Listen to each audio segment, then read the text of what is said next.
Les correspondances de Manosque sont nées il y a 12 ans. Et c'est vrai qu'à l'époque, les événements littéraires, c'était surtout des salons du livre, des foires du livre. Avec Olivier Adam, on a eu le désir de créer un vrai festival qui se rapporte à la littérature. On trouvait que la meilleure manière de faire entendre un texte, c'était le faire lire. On était passionnés toujours avec Olivier de tout ce qui était croisement, comment les disciplines artistiques se nourrissent les unes les autres, comment les auteurs se nourrissent les uns les autres. Je me sens très vieille à côté, mais alors je vous laisse aller. Non, vous êtes bien la seule. Un vrai festival, pour moi, c'est une programmation assumée, choisir des auteurs, choisir des textes. Et puis c'est surtout imaginer des formes pour que ces auteurs puissent s'exprimer. C'est vraiment la manifestation à laquelle j'ai envie de me rendre dès que je sors un livre, je l'avoue, parce que c'est un lieu quand même de débat, de rencontres et surtout, on n'est pas justement à vendre ces livres toute la journée, on n'est pas derrière des bouquins. Les gens, les festivaliers qui viennent, ils nous suivent. Ce qu'est le festival maintenant, c'est ce qu'on avait rêvé qu'il soit. Kim Thuy est une auteure vietnamienne qui a quitté son pays pour s'installer à Montréal, au Québec. Le restaurant que j'avais s'appelait Rue de Nam. C'était tout petit, il y avait une trentaine de places.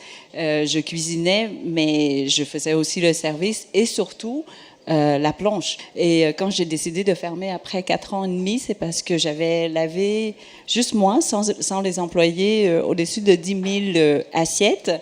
Donc j'ai dit, bon, ben maintenant, c'est l'heure de faire peut-être 10 000 mots au lieu de 10 000 assiettes. Kim Thuy, elle a écrit un livre formidable qui s'appelle Rue, qui est un peu sa mémoire, une mémoire fragmentaire de cette enfance au Vietnam, de la fuite par les boat people, de son installation au Québec. Et tout lui revient dans une langue à la fois très simple, poétique. Plus je vieillis, plus j'ai l'impression qu'il n'y a plus de frontières entre le noir ou le blanc, ou le bon ou le mauvais. La vie, pour moi, est une zone grise.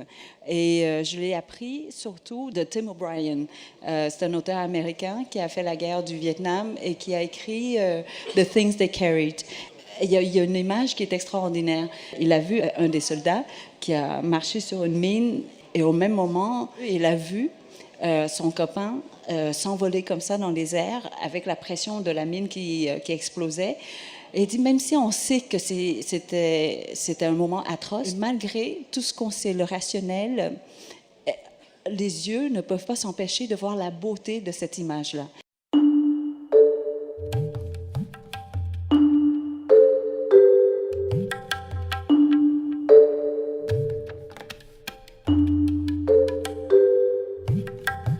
Brigitte Fontaine, c'est une quand même des grandes de la chanson française.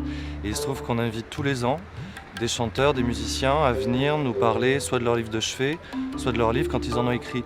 Or il se trouve qu'elle a publié un certain nombre de livres qui sont totalement à l'image de ce qu'on connaît d'elle, c'est-à-dire fantasque, fantaisiste, ultra libre. Moi qui vous parle, la pluie est rentrée, l'enfant perdu des gares, la carnivore. Je n'ai toujours pas de mail. Je hais les machines d'une haine primitive, féroce. Je suis une femelle préhistorique, toujours.